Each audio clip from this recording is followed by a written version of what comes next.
Bonjour à toutes et bienvenue sur la chaîne J'alimente ma santé. Votre chaîne nutrition, sport et bien-être. Alors aujourd'hui, on va aborder le sujet du métabolisme. Et comment on fait? Parce que je reçois souvent ce genre de questions. C'est Pierre, Céline, au secours, voilà, mon métabolisme est bloqué, je n'arrive plus à perdre de poids alors que je fais tout bien, je fais tout bien, mais ça marche pas, je perds pas de poids.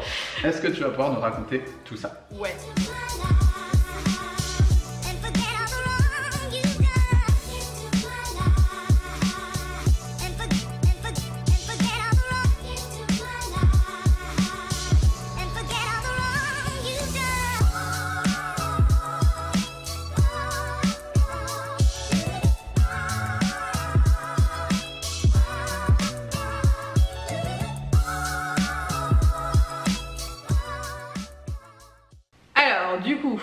Je vais vous raconter un petit peu mon expérience et aussi vous donner des petites clés pour relancer votre métabolisme. J'en parle assez régulièrement parce que c'est très important. Je vois trop de personnes en fait qui sont bloquées, qui n'avancent plus avec leur métabolisme et c'est normal. Donc déjà, la première des choses, c'est d'aller voir pourquoi le métabolisme il est bloqué. Donc d'identifier le problème. Donc essayez de trouver pourquoi votre métabolisme aujourd'hui il peut être bloqué. Est-ce que vous êtes en surentraînement? Est-ce que vous êtes en calories hyper basses? Est-ce que vous mangez ce qu'il faut pour votre corps?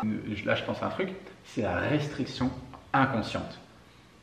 Oui, alors ça, oui, oui, il y a beaucoup de personnes, quand je leur dis mais tu sais que en fait tu manges pas suffisamment, ah bon, mais regarde tout ce que j'ai dans mon assiette, tu comprends. Et des fois, identifier le problème, c'est pas forcément simple pour tout le monde parce qu'il y a beaucoup de personnes qui pensent manger suffisamment et en fait quand je mets le nez dans les calories et que je calcule avec la personne, c'est tout à fait normal que tu sois bloqué, que ton métabolisme est bloqué et que le moindre petit repas d'excès que tu fais, tu prends 3 kilos et que tu sais pas pourquoi. Donc en général, tout est normal. Voilà. Hein, d'accord, il n'y a pas de fait clochette qui débarque et voilà. Alors ensuite, le deuxième point que du coup tu as pu expérimenter toi aussi, ma chère et tendre, c'est le fait de ne pas manger suffisamment. Oui, déjà de ne pas manger suffisamment et surtout de supprimer certaines catégories d'aliments, notamment les glucides. Je sais pas pourquoi, mais les glucides ont très mauvaise presse. Et du coup, le premier truc qu'on fait, c'est qu'on supprime les glucides. Sauf que derrière, après, ça peut provoquer énormément de troubles du comportement alimentaire. Et c'est ça aussi qui fait qu'on va stagner parce qu'en supprimant les glucides, on voit qu'il y a un effet. Ok, j'ai supprimé les glucides, c'est bizarre, j'ai perdu 2 kilos. Bah ouais, t'as perdu beaucoup de flotte aussi avec le glycogène, hein, d'accord. Et quand je reprends les glucides, c'est bizarre, je reprends mes 2 kilos. Bah oui, tu reprends tes kilos de flotte. Les glucides alors. Voilà, donc le raccourci en fait il est là.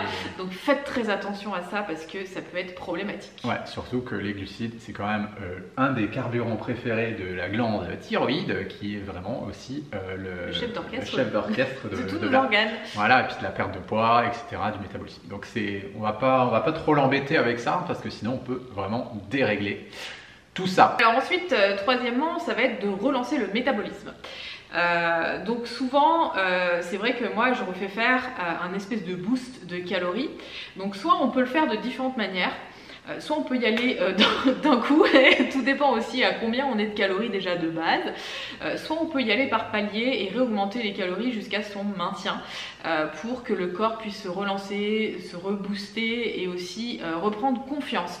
Parce qu'il est là le vrai problème, c'est quand vous mangez trop peu, le corps a très peur de manquer et du coup il va stocker le moindre truc que vous lui donnez et surtout il ne va pas vouloir laisser partir les calories qu'il a en réserve parce que pour lui c'est de la réserve et comme il a l'habitude, ouais c'est précieux, il a l'habitude peut-être qu'on fasse des restrictions, donc du coup lui il prend les devants, il se dit ok ma cocotte j'ai compris ton cinéma, tu me prives de nourriture sauf que moi j'ai besoin de fonctionner et de te sauver la life donc je vais garder toutes les calories que tu vas me donner et si jamais tu fais un repas plaisir chez papy ou mamie, et ben là tu sais quoi, je vais tout garder comme ça au moins pour la prochaine on est ok.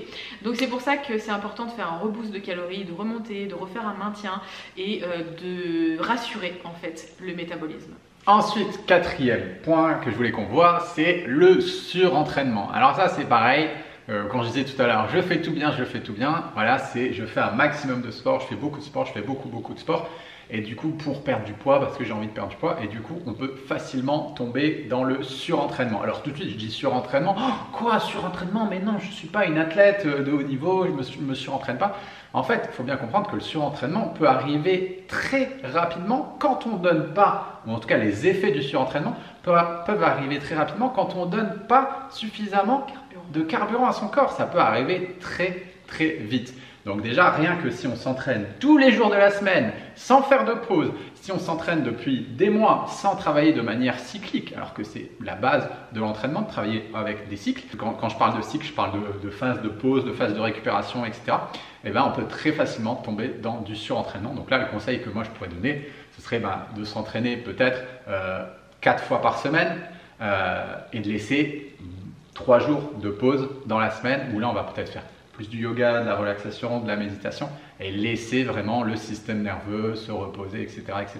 Donc s'entraîner, faire du sport, c'est génial. On pourra même faire de la marche à ce moment-là, des choses plus douces. Mais attention à ne pas mettre trop d'intensité, surtout si on ne donne pas le bon carburant à son corps. Oui, parce qu'on peut provoquer énormément de stress, de cortisol, et du coup on peut avoir l'effet inverse, c'est-à-dire qu'on peut prendre du poids en faisant trop d'activité physique. Le trop est l'ennemi du bien, donc, surtout dans le sport. Donc attention à pas trop aller vers le surentraînement parce que ça peut faire l'effet inverse, et j'ai vu énormément de femmes comme ça, et surtout aussi de pas se dire ah bah j'ai fait un repas en trop aujourd'hui où j'ai mangé trop de calories et je vais surcompenser en sport pour aller éliminer ce que je viens de manger, et ça fonctionne pas forcément comme ça, donc c'est pas forcément la bonne solution non plus. D'ailleurs, point numéro 5, on pourrait rebondir sur le sport. Moi, tout ça. Oui, ce qui m'a bien aidé aussi, c'est d'augmenter ma masse musculaire, parce que grâce à ça, aujourd'hui et maintenant, je peux manger 2500 calories, hein, donc c'est un peu vos réserves. Moi, j'aime bien parler aussi en termes de dépenses d'argent, etc., de gagner de l'argent. Combien j'ai sur mon compte. Voilà, j'aime bien parler de ça, et quand vous faites des placements, par exemple, le placement va faire en sorte que ça va vous rapporter de l'argent, et vous allez gagner plus d'argent parce que vous avez placé cet argent. Et la musculation, pour moi, c'est pareil, c'est un placement en fait que vous mettez dans votre corps. C'est-à-dire que comme vous mettez plus de masse musculaire, votre métabolisme au repos brûle plus, donc vous avez plus de capacité aussi à manger de calories, et ça c'est cool en fait. Voilà, parce que plus vous êtes musclé, plus vous pouvez manger. Je simplifie. C'est un peu ça. Plus on a un métabolisme. Tu t'es mis à la muscu en fait. Hein. Oui, non mais tu crois quoi? Moi je suis une bonne mangeuse, je suis une bonne vivante, et du coup c'est ce que j'ai trouvé aussi qui est bien, déjà aussi pour faire un physique cool et sympa. La masse musculaire, c'est toujours une réserve d'énergie aussi qui est bien, et le muscle, quoi qu'on en dise, il est autour de vos os et il vous protège aussi. Demain, si vous tombez pas directement sur votre os, vous allez tomber sur votre muscle, et ça va créer un espèce de coussin de protection. Donc c'est vraiment plein d'avantages en fait à avoir une bonne masse musculaire bien développée, et c'est d'intégrer justement des exercices de renforcement musculaire régulièrement dans votre quotidien, plutôt que de faire que du cardio, parce que le cardio seul, ça va pas vous aider, ça va brûler au contraire votre masse sèche. Donc évitez de faire que du cardio, sinon vous allez être dépendant de faire du cardio tout le temps et de faire toujours plus pour augmenter votre métabolisme. Donc faites un placement de fond, et aussi allez courir si vous voulez aller faire du cardio, mais les deux pour moi c'est hyper important. L'entraînement croisé de toute façon c'est la base, c'est l'avenir. On arrive maintenant sur le 6e point. Alors ça c'est pareil, c'est vraiment quelque chose qui moi me rend dingue. C'est le fait de continuer à baisser ses calories et d'espérer qu'on va pouvoir descendre comme ça, et puis on se retrouve à manger autant qu'une gamine de 6 ans. Voilà, on travaille avec des femmes qui des fois sont à 700, 800 calories, et c'est juste pas possible. Un enfant de 6 ans, il mange déjà beaucoup plus. Il mange déjà plus que 800 calories. Donc voilà, on ne peut pas avoir une vie de femme active. Je crois qu'un enfant de 3 ans, c'est 1300 calories. Ouais, non, mais c'est... Donc non, c'est juste pas possible. En fait, plus on va descendre, et plus on va aller dans un engrenage où on n'en sortira plus.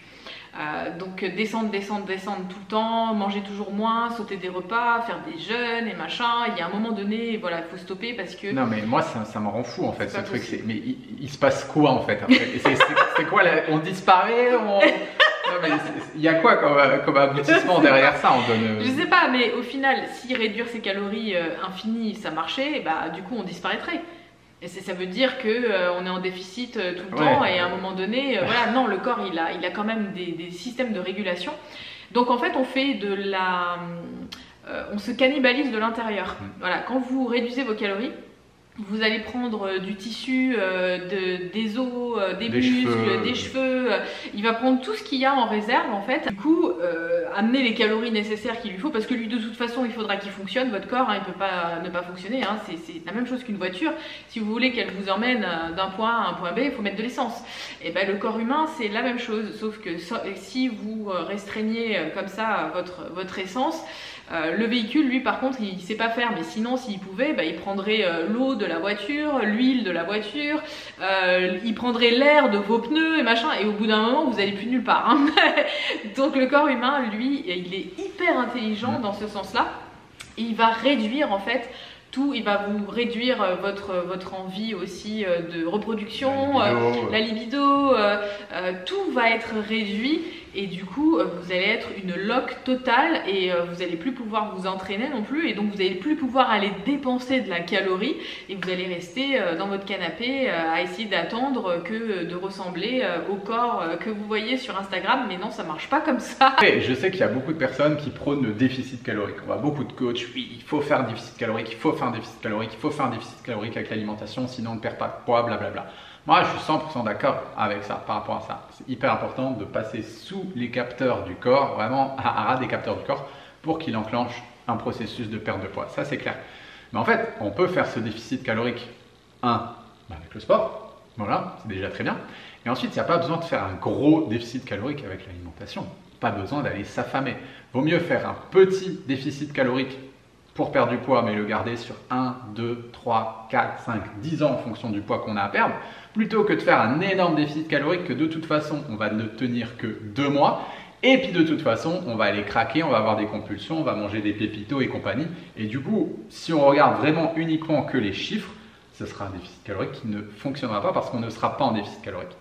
Donc nous, notre approche, c'est plutôt ça, faire un tout petit déficit calorique avec l'alimentation, voilà, juste en bas des capteurs du corps, et faire un déficit avec le sport. 7e et dernier point, là, on va plutôt parler mindset. Ouais, alors arrête de te focaliser sur les résultats. Parce que moi, j'étais comme ça. Et en fait, quand j'entamais une perte de poids et que je voyais que ça marchait pas suffisamment rapidement, parce que dans ma tête, pour moi, perdre du poids, il fallait perdre au moins 2-3 kilos par semaine. Sinon, ce n'était pas une vraie perte de poids. Et de toute façon, c'est à cause de tous les régimes que j'ai pu faire dans ma vie que j'ai été éduquée, entre guillemets, comme ça, à ce que si on ne perd pas au moins 3 kilos dans la semaine, c'est que le régime, il ne fonctionne pas bien. Sauf que ce que je n'avais pas compris à l'époque, c'est que si je voulais une perte de poids durable, il fallait que je perde entre 300 et 500 grammes par semaine, voire 0 des fois, ça arrivait aussi, et de le tenir sur le long terme. Et du coup, si on tape là-dessus, 500 grammes par semaine à peu près, ce qui nous fait quand même 2 kilos par mois, et sur une dizaine de mois, voilà, calculez un petit peu combien ça fait, c'est bien, vous perdez beaucoup de poids. Sauf que dans la tête de beaucoup de femmes, et moi la première, hein, voilà, un régime ça doit être vite, rapide, je dois rentrer dans ma robe de mariée dans 2 mois, attention c'est bientôt l'été, donc c'est tout de suite maintenant qu'il faut que je perde mes 5-10 kilos.